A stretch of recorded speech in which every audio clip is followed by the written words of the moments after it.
Eto na nga pala yung 90% ng pagbabago sa itsura nito ni Project 5 Kiao, yung dating nanggigitata, malapit na maging itsurang bago. Kaya dito nga pala sa video na to, ipapakita ko sa inyo yung mga ginagawa ko para mapapogi ulit to.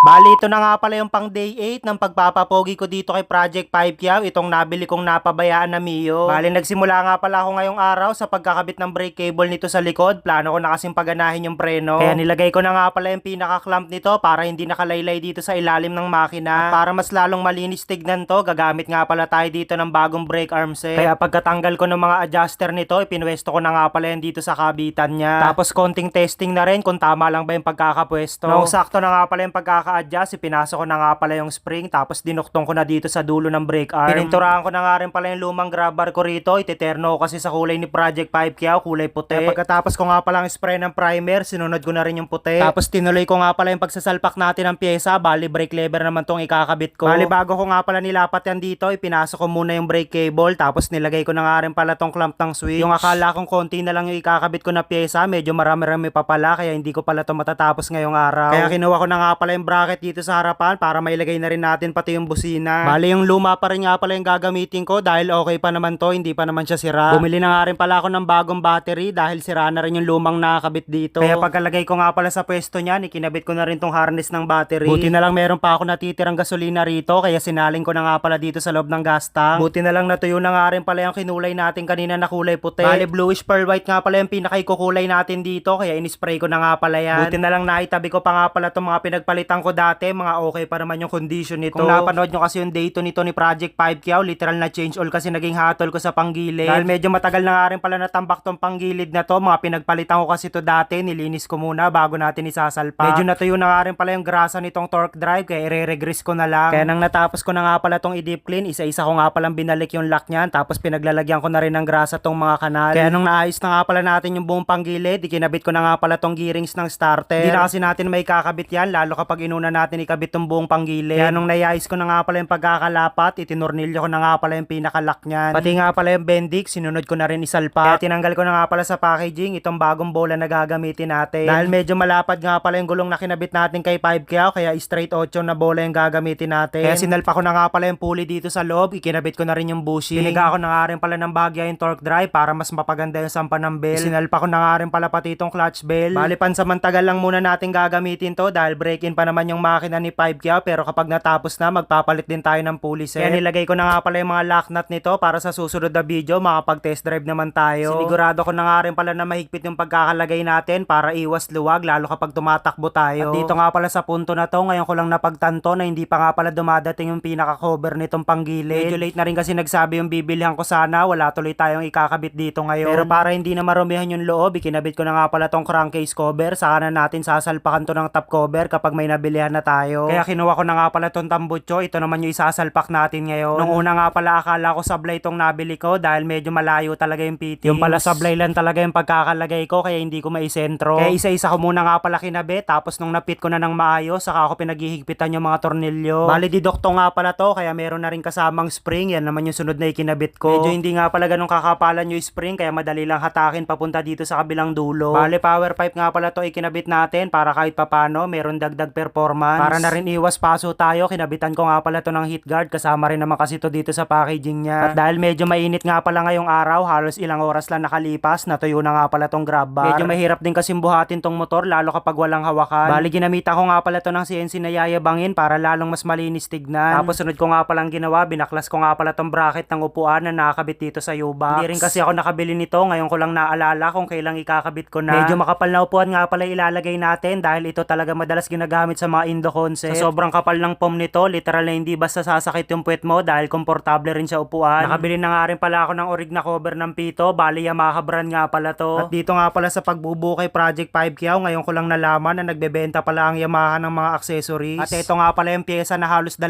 linggo ko na inaantay, bumili kasi ako ng CNC na gearbox. Dahil karamihan kasi talaga ng pyesa na kinabit natin dito kay Project 5 Kiao, puro galing sa Indonesia, kaya medyo matagal talaga nagsidatingan. Pati nga pala tong cable ng gearbox, nakabili rin tayo ng cover dito sa baba para dagdag detalye lang. Kaya nung nakabit ko na nga pala yung cover dito sa cable, sunod ko nga palang ginawa, kinabit ko na nga pala to dito sa likod ng gauge. Kaya nung naipwesto ko na nga pala ng maayos, tinanggal ko na nga pala tong ehe ng gulong para maisalpak na natin tong bagong gearbox. Bumili na nga rin pala ako ng hub and mile. Ito kasi yung gagamitin nating spacer sa kabila. Ista kasi yung dati kong nilagay dyan. Kaya nung sumakto na nga pala yung pinakakanal nitong gearbox dito sa front shock, pinasok ko na nga rin pala tong ehe. Tapos bahagya ako nga palang tinulak yung ehe para sumagad sa dulo para malagyan na rin natin ng lock. Kaya nung maayos na nga pala yung pagkakapit natin, ikinabit ko na nga pala tong magkabila ang lock nut niyan. Tapos kinuha ko na nga rin pala tong kinabit natin kanina na gearbox cable para may connecta naman yan dito sa kinabit natin na CNC. Dahil medyo mahirap nga palang pihitan yan ng kamay lang, ginamitan ko nga pala ng plies para siguradong maganda yung pagkakapit. Kaya nung naayos na nga pala natin yung gulong sa harapan, tinanggal ko na nga pala sa plastic tong bangka at saka araro para kahit paano mabihisan na natin dito sa bandang harapan. Ito naman yung sunod na ikakabit natin ngayon. Bali dark gray nga pala yung kulay nito para bumagay dito sa kulay ni 5K. Bali bahagya ako nga palang minasahiyan para lang maisakto natin yung mga ngipin. Tapos nung naiporma ko na ng maayos, ginamitan ko na ng body bolts. Pati nga pala dito sa kabila, pagkatapos kong ilapat, nilagyan ko na rin ng mga bolts. At ito nga pala yung pinakauling pyesang ikakabit natin ngayong araw. Bali side stand naman to. Kaya pinwesto ko na nga pala dito sa ilalim yan. Tapos nilagyan ko na ng bolt. Sa paglalagay nga pala nitong spring, una ko nga palang kinabit yan sa taas. Tapos inikwat ko lang pababa hanggat sa may duktong ko dito sa ilalim. At ito na nga pala yung mga naikabit nating pyesa ngayong araw. Abangan nyo yung susunod na video dahil may mga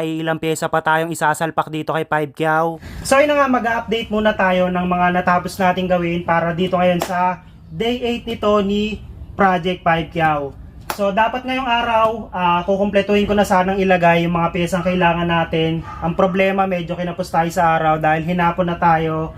Pero eto, tingin ko nasa 90% na ng mga pyesa nito ay naikabit na natin. Pero dito sa preno sa harapan, pati yung brake hose hindi pa natin naayos. Kaya hindi pa natin nilagay yung kaha rito. Pati yung mga headlight, yung wing care hindi pa rin natin nalalagay. Tapos yung plastic top cover nitong CVT kasi kulang tayo ng isang part, so hindi natin siya nalagay ngayong araw. Pero sa mga susunod na araw, itatry natin na tapusin na to para kahit paano makita na natin yung magiging final looks nito ni Project 5Kyaw. So yun nga pala, bago nga pala natin tapusin tong video na to, konting update lang uli para dun sa ipapamana ko sa inyo na Suzuki Smash this coming November katapusan for free. So napaka basic lang na kailangan yung gawin para magkaroon nga kayo ng chance sa manalo nun ay mag-register lang kayo dito sa Page Perry. So ilagay nyo nga lang dito tong username nyo, password, tsaka confirm password. So ayun nga, kung naghahanap nga kayo ng paglilibangan at gusto nyo maraming pwedeng pagpilian na laro, ayan, di kayo magsasawa rito. Meron silang Super Ace, Fortune Gem, Scratch and Match, Wild Bungalow, Mine, Super Ace.